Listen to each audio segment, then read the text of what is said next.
Mic check 1 2. Here we are, ladies and gentlemen.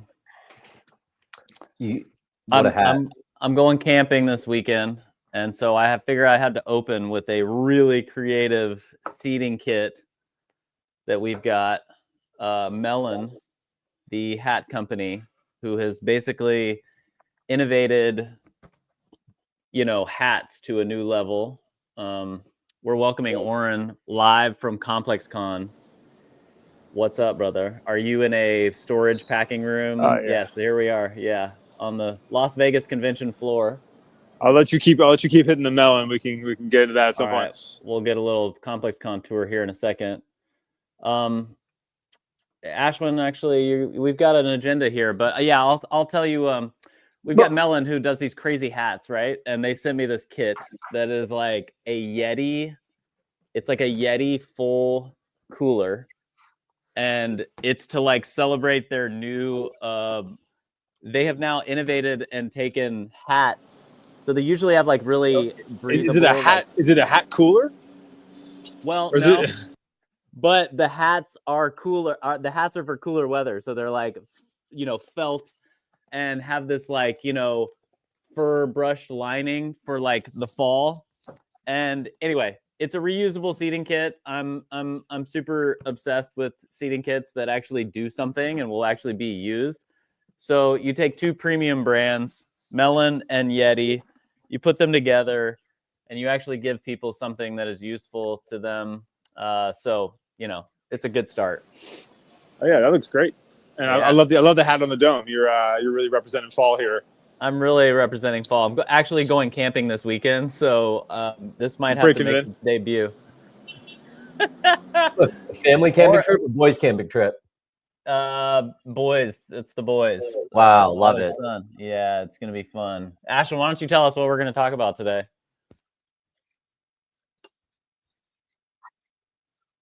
Ashwin, why don't you tell us what we're talking about today? Well, we have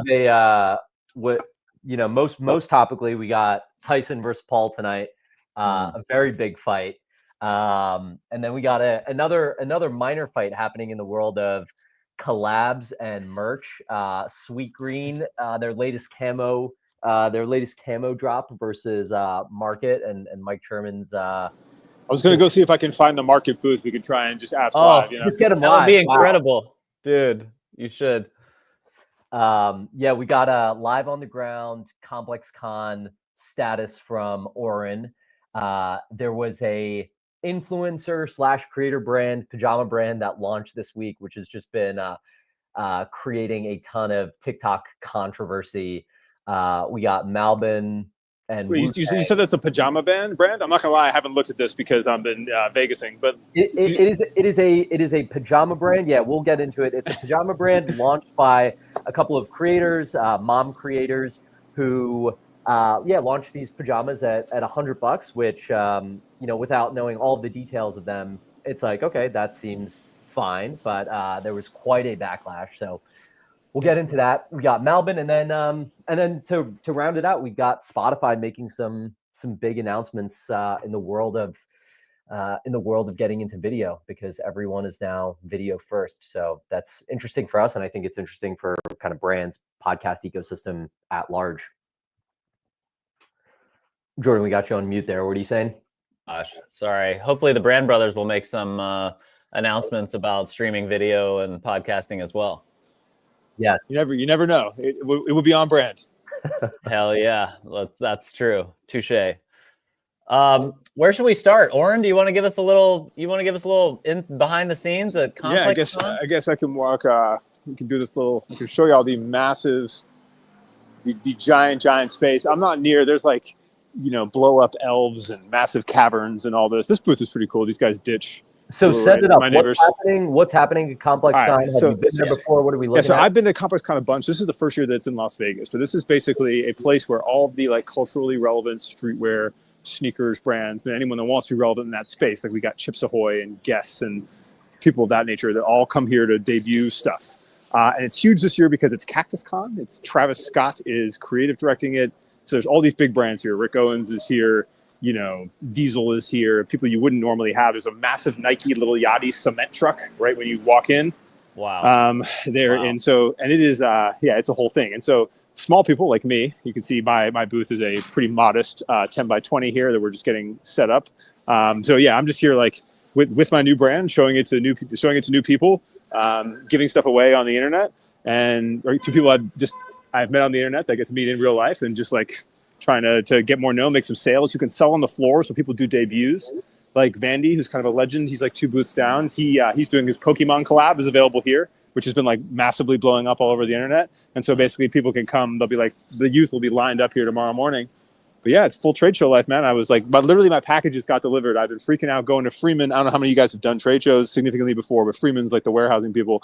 I've been going there. I've been here since yesterday and just hadn't gotten anything for the booth. And I keep going to the thing. And then finally the forklift came right before we hopped on. So we've got some assembly to do. So is Freeman the real winner of ComplexCon, or are they just they're the real winner of every trade show, right? It's like a per pound materials moving fee on Union. They're the best business in the world, man. Yeah, I mean that is a massive business, and there is no anxiety quite like being on the floor as everything's getting moved in, and no one knows where the shipment is, and FedEx is trying to deliver it, and they're going to the front door, but you're at the back door, and woo! So here we got some assembly, but the team all lands here shortly, and then we'll be we're giving away hundreds of like tech pack journals for people to design their own stuff.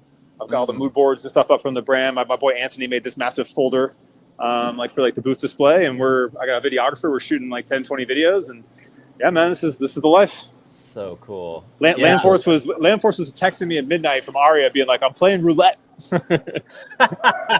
Is he up or down on day one? I don't know. I was already asleep, and he hasn't answered the text yet this morning, so I'm hoping it's up. Yes, totally. Man, I was trying to find. Oh yeah, I was trying to find a couple of images from ComplexCon that I did last time. This is my claim to fame, where I got to help dip dive Virgil Abloh's Air Max 90s with him after he saw my Travis Scott Air Force Ones. So it's I feel like it's a rite of passage, to do the ComplexCon thing. It's a lot of fun, Okay, so what did you were there with Nike? Nike obviously is a huge. This is like basically a Nike event for all intents and purposes this year. Yeah. What was your experience like doing that? Every year. Here's my moment here with Virgil. I dip-dyed some Travis Scott Air Force Ones, and then Nike was doing an Air Force One collaboration thing, and they did all these. It was the 35th anniversary of the Air Force One, I think, and the all white. And so every collaborator did their version of an all white version on the Force. And so Travis did his, and it was really cool. We then, let me switch. I'll show you the Travis Scott ones, but Virgil was there. Who else? Everybody came through. Kobe stopped by back then. God rest his soul.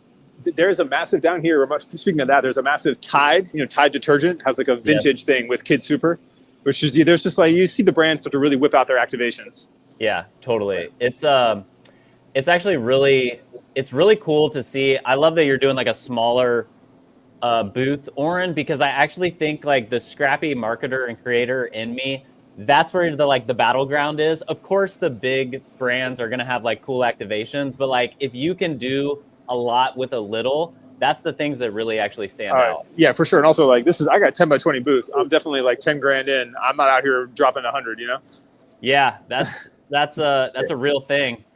But I remember I went around taking like, as a marketer, like, we're nerds. You just like go around and you're like, okay, who's winning this, Yeah. And there was a smaller brand who did this like really cool BMX activation. It was in a booth, like just like yours, but it's like shareable and all that. So I love that you have this oversized folder thing. Cool. There's so many cool ones. We'll take photos and break it all down. I don't want to dwell too long on it, but there's so many people doing really interesting, really small booths that it's worth coming like just to see that. Honestly, it's super creative. Exactly. And lastly, I mean, to wrap it up, for those of you who don't know, I don't know, like Complex, reaches Gen Z, millennials, sneakerheads, and so every brand wants to be there and do something cool. All right.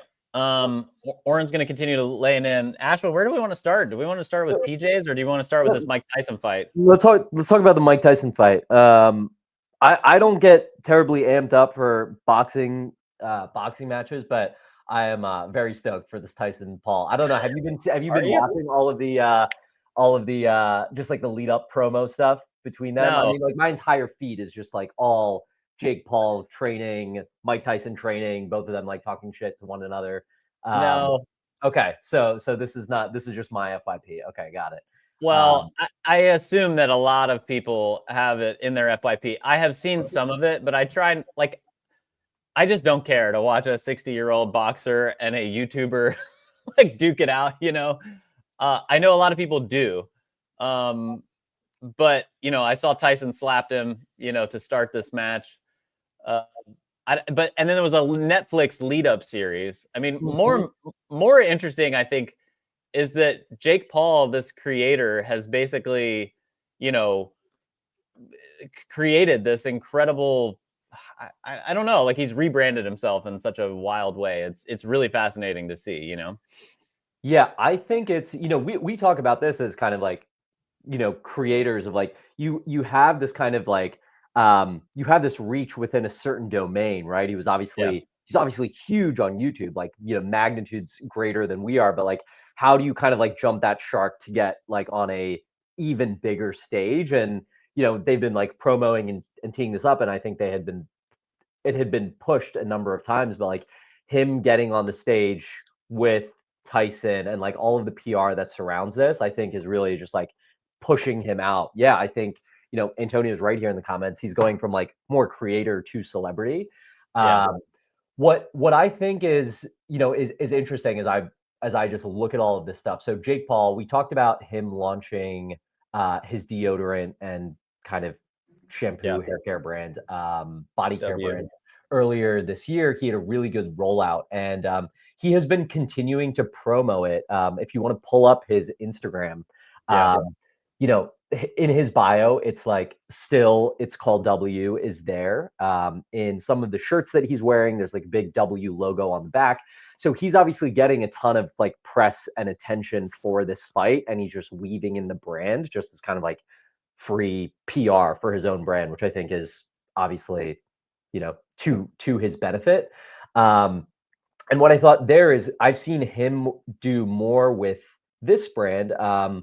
You know, Mike Tyson also seemingly has a brand called LF Let's Fucking Go Energy, but it's like LFGO. These little. He's also a massive player in like papers, like flavored papers and stuff like that.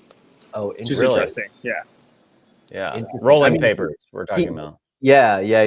He had Mike Bites, of course, those THC gummies, which don't really seem to be around anymore. But I remember when he was doing that. Do those knock you out? Well, they were shaped like the ear, right? That was the funny thing. Ear that was bitten, and presumably they should be. And I think that was just a license. I don't know if that was his company, but yeah, that's a classic. Interesting. Wow. Yeah, it's interesting with Livy Dunn. With Mike. You know, I saw in one of his training videos, he had the the LFGO energy pouch brand in one of his reels, but in all of his other stuff, he's keeping it raw. There's not too much brand promotion. But then you also have Celsius as the official energy drink sponsor of the fight, which was announced pretty recently. Yeah. Why isn't Prime? Prime's not the energy drink. Not in there. Prime does not. I don't know if they have the bag. Like the thing that I think we need to remind ourselves about this is the bags for this are the biggest bags ever. There is no bigger bag. Not the Super Bowl, not the whatever, than boxing, right? And so these costs of these sponsorships or whatever, I think even the Prime are like we're getting paid for this. Why we don't want to pay for it? Yeah. That's fair. I mean, it looks like he's got W at least on his merch and whatnot. Jake Paul does, but I mean, this is go ahead. My question for y'all is, what is the number that gets you in the ring? Because everyone has a number, right? Yes. So I have an interesting story on this. Let me share my screen here. Okay. Cannot wait. So there was I have so many tabs open here. So, so Can't I relate. worked with, I worked with this company, Frida, and one of the founders of Frida, who I worked pretty closely with, he was a former CMO at Burger King, and And Frida's Burger this is the kids, the baby brand. the baby Yeah. brand, yeah. Okay. So he was telling me the story about how, at Burger King, they got rid of the king and then they were bringing the king back, and they wanted to bring the king back in these like culturally relevant moments. So at the time, I don't know when this was, maybe like 2013, 2014, there was this big Mayweather fight, and they wanted to get in as a sponsor, as like a title sponsor for the Mayweather fight. And they called and they were kind of exploring some of these sponsorships, and it was some like preposterously high number, like many multiple millions of dollars, just to have like your brand and logo and whatever ad alongside so many other brands. And so they were like, okay, all of the potential ad slots here are just way too expensive for us. And then for us to like run an ad before or after any of this programming is also super expensive for us. So how can we get creative with this? And they're like, okay, when the boxers come out, they both walk out on their, whatever that those like tunnels are Runway, those runways leading up to it. And they're like, okay, in that moment, there is all cameras and all eyes are on the boxers who are coming out, as well as their entourage. So these guys were like, how do we get our guy? How do we get the Burger King in the entourage? And so they call this one guy at the MGM Grand who is like the boxing mastermind. They're like calling, all of these people, and they're like, hey, there's like no opportunity to do that. But then there's like some like grand godfather of this, right? So they like get in touch with this godfather who's like an 80-year-old guy. And they're like, he's like, hey, this is what I want to do. I want the Burger King to walk out with Floyd Mayweather. And the guy's like, you can't do that. Like, there's no opportunity to do that. And he's like, no, like we'll pay whatever. We'll try to make that happen. There's no other brand kind of like vying for that spot. And the guy was like, yeah, it's $1 million to do it. And sounds like a deal. So they're like, all right, in, because like we were going to spend several other $1 million to like get into these alternative ad spots. So they end up there that night. And also in Floyd Mayweather's little entourage, there's like Justin Bieber back there too. And he's telling me the story where it's like 3 of these guys from Burger King plus the actual Burger King are in Floyd Mayweather's like night of the fight. They're in his locker room, and the King is in his suit. And it's genius. Mayweather keeps his locker room at like 110 degrees before the fight because he wants to be like warmed up, and he's like sweating and stuff. Yeah. And the guy in the King outfit is like about to pass out because he's got like all of this stuff on him.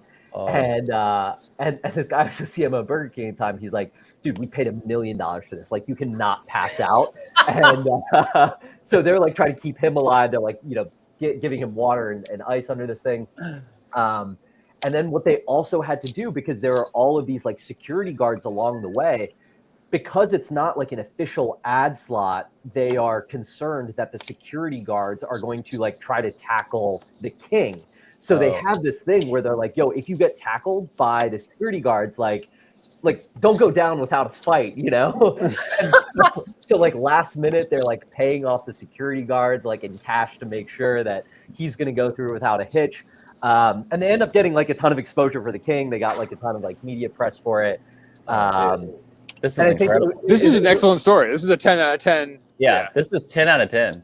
Really, really good story. I loved hearing it. And I think it was one of those earlier stories. I think like, a kind of similar story that we're seeing now more brands do is like what Lucky Energy did with TFO's code, right? It's like, how do you get, the camera is going to be on all of these other places or locations within the stadium. Let's not go through the traditional ad channels here. How can we kind of like hack it in a guerrilla way for a lot less? So good. Which I think is like a very fun strategy. All right. So that's incredible. I am obsessed with like guerrilla style marketing placements like that, which is just so good. This is 2015. So probably the peak of boxing. Like it was a couple years too late, but Mayweather Pacquiao. So here's some sponsorship numbers, which we were just wondering about. Pacquiao shorts cost $2.3 million alone to get on his shorts. That's 2015.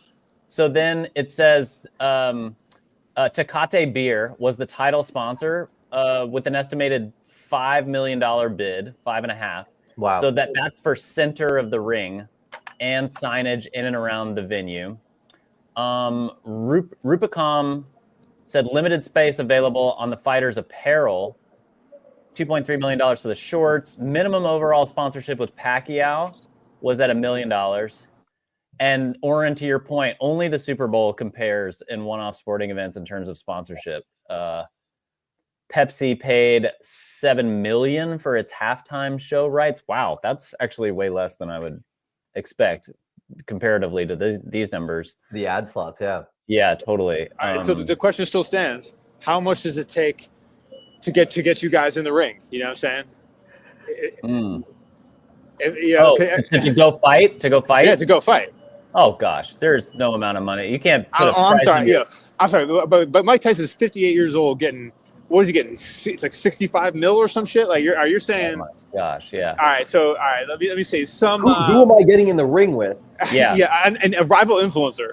It has to be the Brand Brothers battle. The Brand Brothers battle. All right, Jordan, you v me. What's the number? Yeah. Oh man, it's not much. You know, we would just sell sponsorships for it, and I can be bribed pretty easily. Yeah. You know, it has to be someone you have beef with. You know what I'm saying? Like with us, it would be kind of like, all right, yeah, we're homies. We don't really want to fight each other that bad. But we could do. You know what? Us first. My first million. I'm just saying. There we go. I'm in there. Well, I'll tell you this. Actually, there's a funny anecdote about this.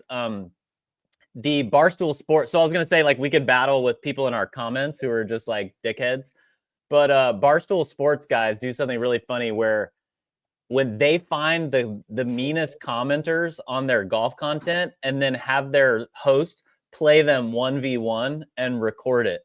And so they do like YouTube content of like the guy who's like, "You suck, bro. I could beat you with one hand tied around my back." And they'll actually find that guy, fly him out to a course, and then film the whole thing for them to like battle on the golf course. So maybe there's some version of that we could do for boxing. It's just a copyright off. It's just Ashwin and another guy furiously typing taglines, whipping up creative calls to action. Would be a great concept. Yeah, it would. You know, I think also, Ashwin, we're gonna have to do full bleed horizontal agendas next time. But here we are. All right, should we go to Sweet Green? Let's get to Sweet Green. So, okay. Sweet Green. Yeah.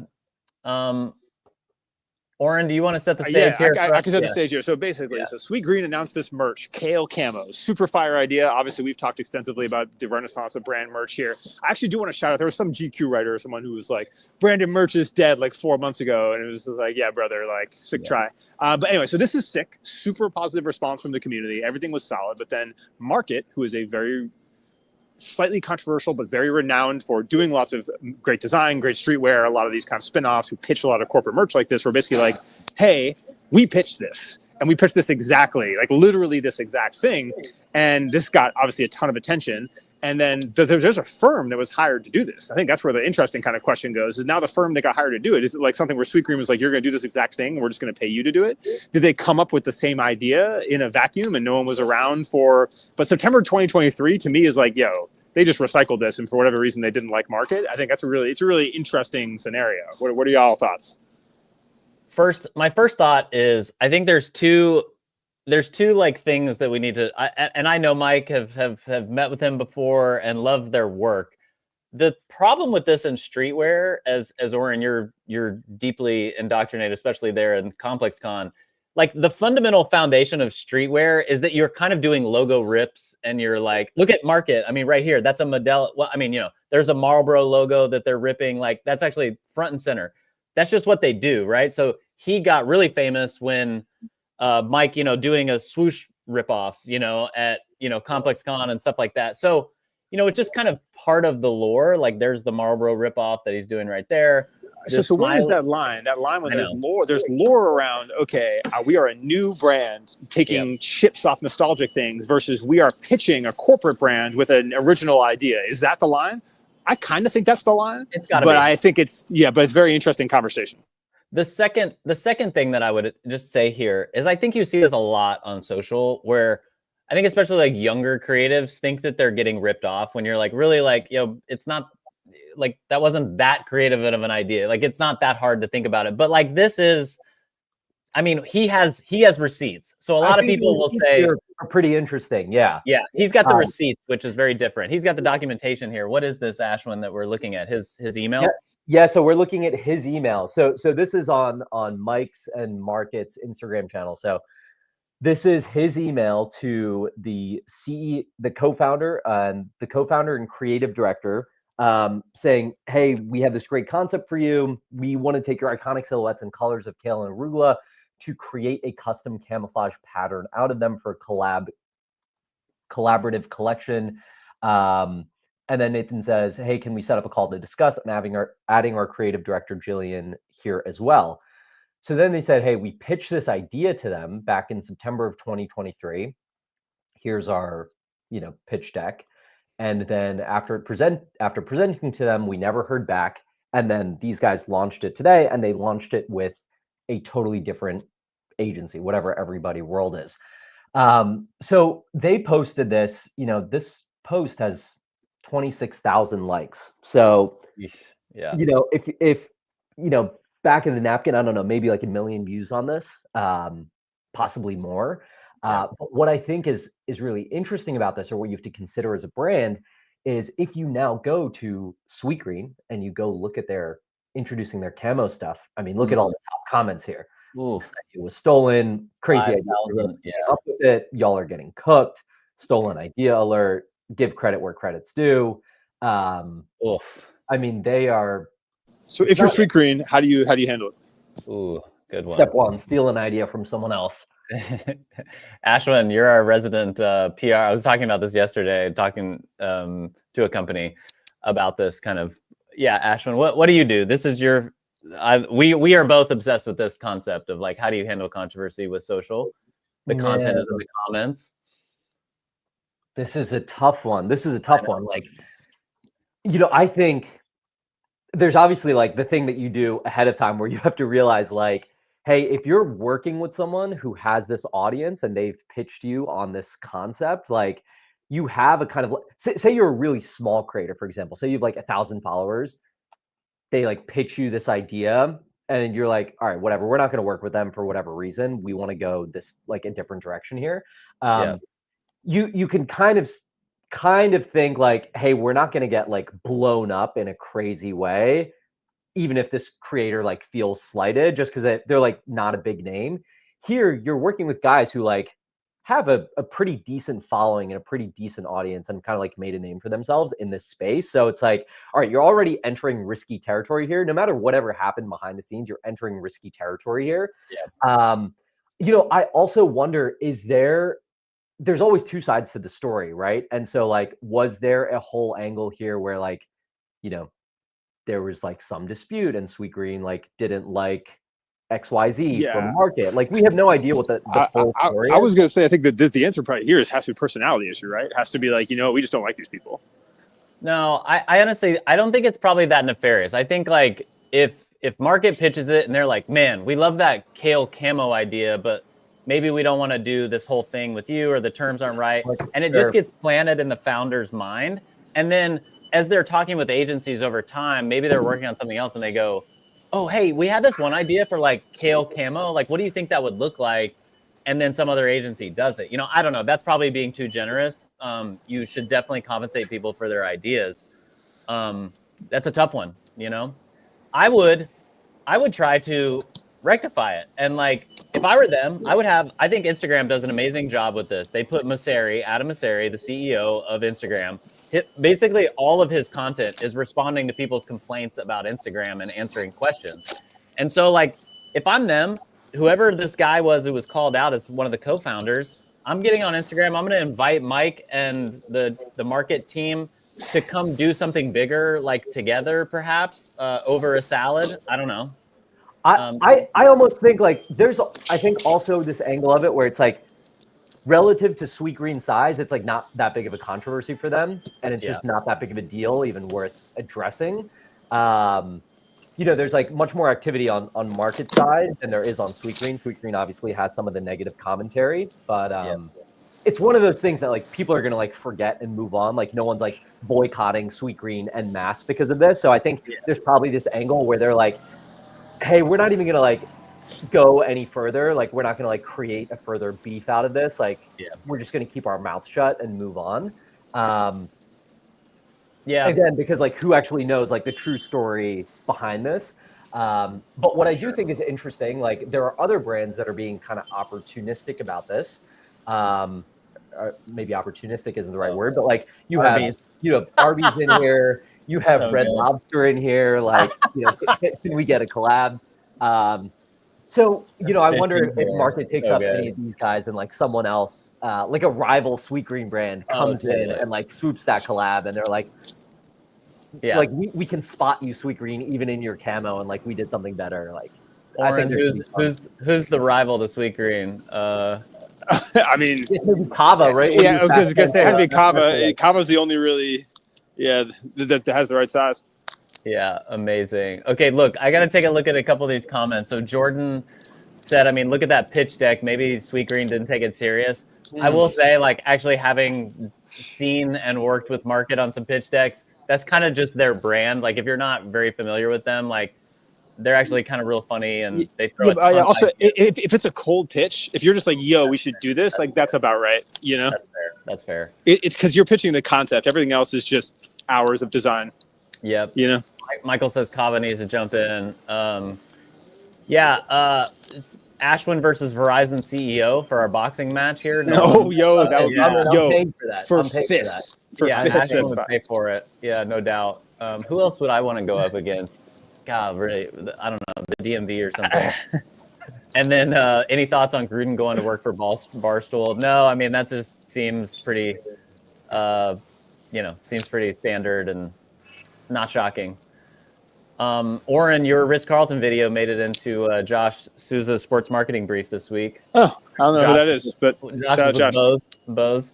Oh, yeah, my guy. He came to our Tracksmith thing. Legend, yeah. Yeah, so the fam is going nuts here. And then lastly, I have a couple of requests. Let's see here. Thoughts on gin and juice and the canned cocktail market? They're showing up all over the place. They are here. They in mass down the way from me. Are they really? Yeah. Okay, so gin and juice. Okay, this comes full circle. My kid is just got into his Fortnite stage. We're just entering the Fortnite era. And there is a Snoop Dogg world that he's playing in. And he runs up and he goes, Dad, let me show you Snoop Dogg. And he shows me and he goes, do you know who Snoop Dogg is? And I'm like, oh, yes, I'm very familiar, son. So Snoop and Dre continue to maintain their relevance with the next generation here. And gin and juice, I don't know why it didn't happen sooner.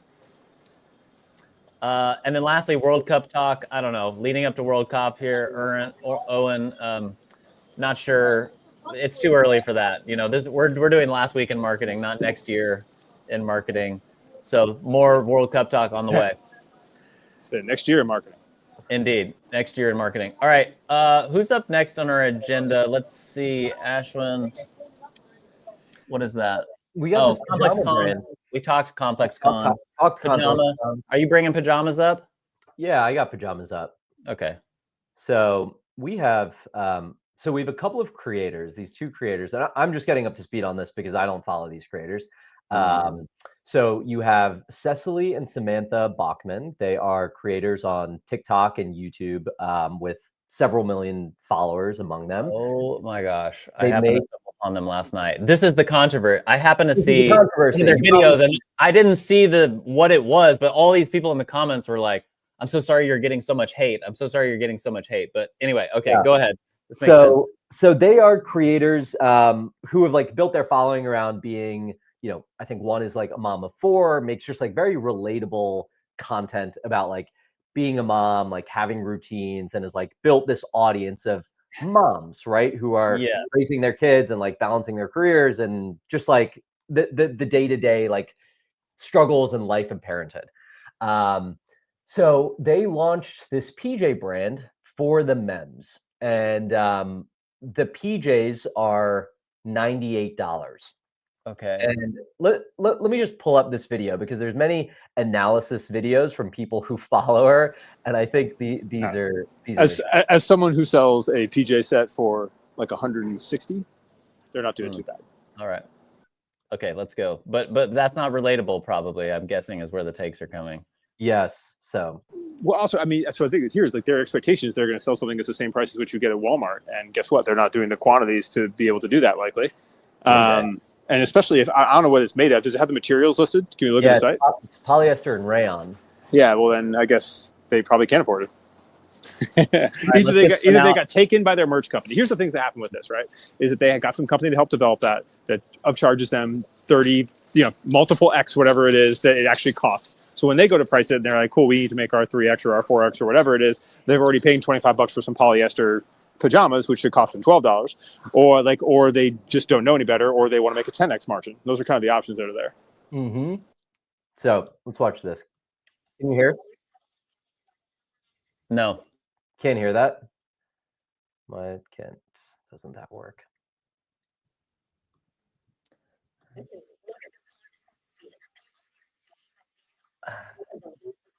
No. Do you get audio off of that? No, we don't. It's How come weird. audio- Let me see how if I can come pull audio that up. works I when you know. share? I don't know. Who is this on TikTok? Or do you want to Let send me the me- link? Yeah, I'll just drop it in the chat, honestly. Okay. And then you can What's grab it. what's the analysis of kind of So the basic analysis here is that they have dropped these $98 pajamas. The photography, I mean, they're doing flat lays where the product is very wrinkled, not in even really a stylistic way. So the photography is all very off. People are kind of really ripping the fits of the product itself. There's these like matching pajama sets that they're selling where one is like cream and one is white. They're not even like true color matches when you're selling like pajamas for the family. So there's people who have like a lot of issue with just like the qualities and the presentation. And I think that is, as someone who followed Portnoy's Brick Watch Co. and the lack of detailed execution there when you're selling a product that presents as premium to people. I mean, $98 pajamas are like, it's still like a premium price point for pajamas. Of course, you can go more expensive than that, but all of these, smaller things, right? The photography, the art direction, the web design, the development, like all of those details come together to convey a sense of, hey, we put thought and care into this. And people are very receptive to when things are not done with thought and care. Now, if this product right here was $15, it's like, oh, great, that's a steal. Sure. They know their audience, they know who they're speaking to, and it's like, I don't need them to try to be someone they're not. So there's an assessment on, hey, the presentation of the brand is really off. Then there's this whole other category of analysis where people are like, hey, those creators, they speak to an audience that's actually not quite them. The creators themselves are like wealthy, well-to-do, very wealthy, $100 PJ sets for their entire family and more. But the audience that they're speaking to is actually like a lot of women in the country and families who are just like financially constrained, economic situation's not good. And it's like, are you out of your mind that you have this like really loyal audience that cares about you, that like you were so disconnected from who we are and what we can afford that you went through with launching this? And I think there's like just a lot of like reputational damage that comes from that. If like as a creator brand, you have built all of this like goodwill, you misunderstand the price point and product set that you can offer to your audience. Now you're just seeing the follow on of that. I mean, I've seen 100 analysis videos where it's like, I've been following them and like, this is why this is so bad. And this is how they missed the mark. And it's like, it's not coming from people who like do these kinds of breakdowns, right? It's coming from people who are in their audience where they're like, Cecily Bachman is like crazy for this. How did she think this? And then you see a lot of their audience like resonating with that in the comments. And so this is a kind of let me see if the audio will play on that. This has millions of, this has to have, it's got 39,000 likes. So it's a S ton of views. Hold on. Let's see if you can hear this. Let me know. pay $500 for the whole family to match, and we're not even matching. Look at this color discrepancy. People who are saying that these are luxury pajamas and that people should just stop complaining about the price because, oh, it wasn't like meant for you. They're luxury pajamas. $98. 93% rayon, 7% spandex. They warn you that your set is going to shrink. Is this product photo giving luxurious? You're telling me they couldn't have just like ironed it first or even like just laid it out straight? Like, look at this. And these product photos, like, they're all over the place. Is this giving luxury? The shirts are see-through. You can literally see the graphic that's on the back of this shirt from the front. Oh, and you want the whole family to match. Well, look at this. The white coloring is completely inconsistent. Like, what? On Reddit, this user pointed out that they also had to change from advertising it as a kid's onesie into a kid's jumpsuit because of the Gerber trademark. But this really got me. I don't know if this comment is real, but I found it on Reddit and apparently someone was like, oh, the PJs are cute. I wish they were more affordable though. And then they responded, thank you. We do have an option for Shop Pay on our website if that is something you want to choose, Illy. I don't know who needs to hear this, but do not use Shop Pay's payment plan to pay for these pajamas, please. This is Oh the softest, my God. cutest. Yeah, I'm just Wow. saying they just need to call me straight up. They could be selling these at the same price point they're selling at, making massive margin, and have that shit look amazing. Wow. God damn. Okay, They are so destroyed. roasted. So how do you come back from that? So someone says, is there an opportunity for them to save it? So Jordan, open up this next TikTok that I shoot. dropped in here because this is their kind of follow up, and they made a few of these videos. Hold on. I've got to like, I can't click on that link for whatever reason. So give me 2 seconds. But wow, that is these moms on the internet are savages. I'm just saying. yeah, savage. They are- tell me Don't what ever to come search for us. We love on- y'all. You know. Tell me what to search for. Pajamas. Yeah, search TikTok full story news, Cecily Bachman, and then Yeah. you Okay. can find There it. we go. But so basically one thing that they're doing is so they're coming down in price, right? They're going from 98. They're making these videos. They're like, we're so sorry. We are bringing it down to 75, I 88, think. and then we're bringing it down to 78. And then I think they might have dropped it even further. But like in this video, which Is this them? yeah, that's them. So on the left, yeah. So pull that is this one the up. one you want? Okay, here Yeah, we go. pull that up. We've decided to lower the prices on the pajama sets across the board on the website. Just want to let you guys know that we have lowered the prices to a point where even if we sell out every single item on the website, we will make zero profit on our investment into this. We want to do this. Someone is taking them. Someone is taking them for a ride. Our community, because our community is what matters most to us. If you're wondering if you've already purchased, we've already had you guys in mind. We will be refunding your portion to the new price that is reflected on the website. This is something that we admit to and are completely okay with correcting. Learning and growing. Yeah. Something that Samantha and I value so much is authenticity when it comes to both of our social channels. We very much value transparency and honesty with you. See your concerns and your comments, and we heard you, and we are doing what we can to make it feel right. Yesterday was another learning opportunity for us. Absolutely. Samantha and I cannot stay. Okay. Wow. That's okay. That's probably the right way to handle it. At least at least do that. But So here's what I think. I think Oren is right. So number one, if they are getting to $78, like they have been like taken somewhere in this, like they have spent a lot of money either on like their web development. I don't know what other I can't imagine they're doing any other advertising because the strategy here is like really an organic social launch with their platform. So they're probably just getting taken on the cost of the actual goods itself. And I think there's a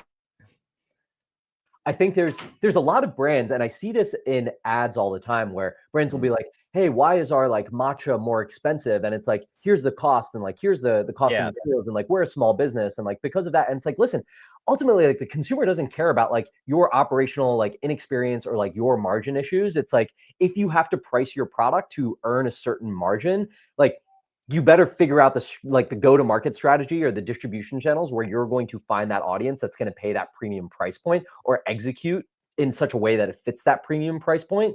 But you can't be mad when people are like, dude, these don't seem like $100 pajamas. These seem like $50 pajamas. And then saying to the customer, like, well, it costs us $78 to make them. So that's why we have to sell them for $100. We're going to lose money otherwise. Like, I don't know. As a consumer, I don't give a shit. It's like, Yeah. that's your problem, not mine. Oren, I mean, you've been doing this a long time. I will say, having dabbled a little bit, it's a lot if you're going to come out the gate the way that they did. They didn't just drop like one tea or like whatever. So they're moms of 2, 3, 4 kids. They probably just, they paid for everything to be done at once. They didn't just kind of, pull their shirt sleeves up and do one at a time. And Yeah, but where did they get to that shit costing them $78, right? Well, it's Like, because you can make one of the no way. you can make a nice leather jacket for $78. You can make a luxury bag for $78 in low quantity. Well, they need to be following Oren Meets World. Well, I think also like this is just a good point. All these people are running these new creator businesses. They're learning this stuff out loud. There is plenty of resources for that to kind of sanity check it. I think everyone wants to do it. I think there's kind of no excuse not to be relatively educated on that now, whether it's through any number of creators that talk about this a decent amount. Yeah. Well, my biggest beef is this is so random. I happen to maybe it popped up in the algo because of that. So they've got 700,000 followers each on Instagram alone. This is like the weirdest. We are just living in the most bizarre time ever. But like, this is a what does she do? A realistic dinner as a family of 6, and I'm like, no. It's not by setting up your selfie cam every 4 seconds of your life, by definition is not realistic. It's just a bizarre like Inception kind of world that we're living in. And they've just missed the mark here, I think. Well, I don't know. I would push back on that. I think like her process for like filming everything is not like obviously realistic, right? Like no one is going to be like filming all their stuff as they're like preparing their house and dinner. But I do think, listen, I haven't watched like all of the dinners that she creates, but I think one of the reasons or like the thing that I picked up on why people really like and resonate with her content is like, hey, she is showing like routines for like how she takes care of like 4 kids. And it's like, hey, here's how I prepare dinner. And it's not like she's saying, hey, every night I go to, insert really nice restaurant and like pick up steaks for my family. She like had like tacos. It seemed like she was making like a pretty low lift meal. So I think that we have to kind of like separate like the reality of like the content subject and then like the reality of like filming this stuff nonstop. And I guess my only thing of like she showed like she was like, hey, we value like being authentic and whatever, and at that moment she's showing a picture of her and her husband dancing in their living room. I think like for me the most look, all people probably look at us all the time and say that we're cringe, whatever I do is cringe, totally get it, but like the most cringe content to me is the couple content who are just constantly filming each other and like trying to get a reaction out of one another, and like it's a little weird. It's just weird. Like you set up a camera and then dance with each other. Like that's just by definition not realistic. Like you're just anyway, I don't know. But maybe we got to make that kind of stuff. Get the brand mothers involved. I was gonna say we should do the family trip. The wives have to film and be on camera the whole time. It would be an absolute nightmare. Oh, it'd be hilarious. My wife would be like, "Get this camera out of my face." Oh my gosh. Okay. All right. Speaking of creators, small and large. Patrick says they are backhand blaming the customer that they won't make money. Touche. Definitely out of touch on this one. Okay. Let me show. Okay. I just am making an observation here. Last week, Nike debuted their Wu-Tang collection, and the stuff that they did was like really good on it, to be honest. Like it's one of the better content pieces I've seen them do in a long time. And I don't know why. It's just really good. It didn't seem like it was trying too hard. It was fun. It was like they used the New York Knicks, so they brought in some sport, authenticity. It was really well done. And but on the same week that they debut a Wu-Tang collaboration, Malbon Golf, Stephen Malbon is this guy who actually his founding of his company was rooted when he started as a consultant for Nike Golf back in like 2016. And when they pulled the plug on golf, he dropped in my comments one day when I was doing a video on the history of Nike Golf and how they kind of pulled out of golf in 2017. He was consulting for them, doing some like really cool stuff. And they pulled the plug on golf and pulled the plug on his consulting contract. And he said he like totally panicked and had all these ideas that he was helping them with. And that is what gave birth to Malbon Golf, who is basically like kicked in the door and created this whole new cultural wave of golf, which is really cool. And I think the interesting thing that I'm just pointing out here is that the world is shrinking and become so, it's just this democratic world where anybody with a computer and ability to pay for a licensing right can get a collaboration like this. And his connections, he's deep in the space.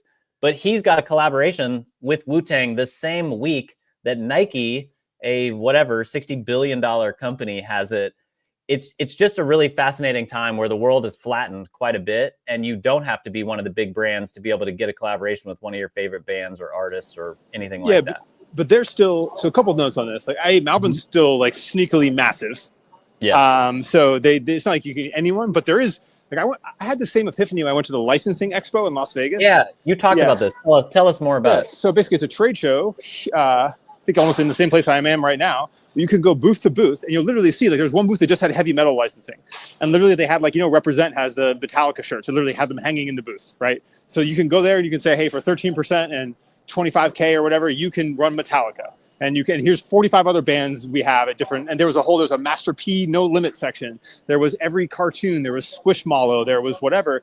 And so it literally is I think it's just exposure to knowing that you can do that and the fiscal decisions to do it. And I was there because it's released since then. We're in like a limited edition Halo Gel Blaster where it was like, cool. And as part of that, you get co-marketing. Like Microsoft helps co-market that project, right? Like there's stuff on the Halo Instagram.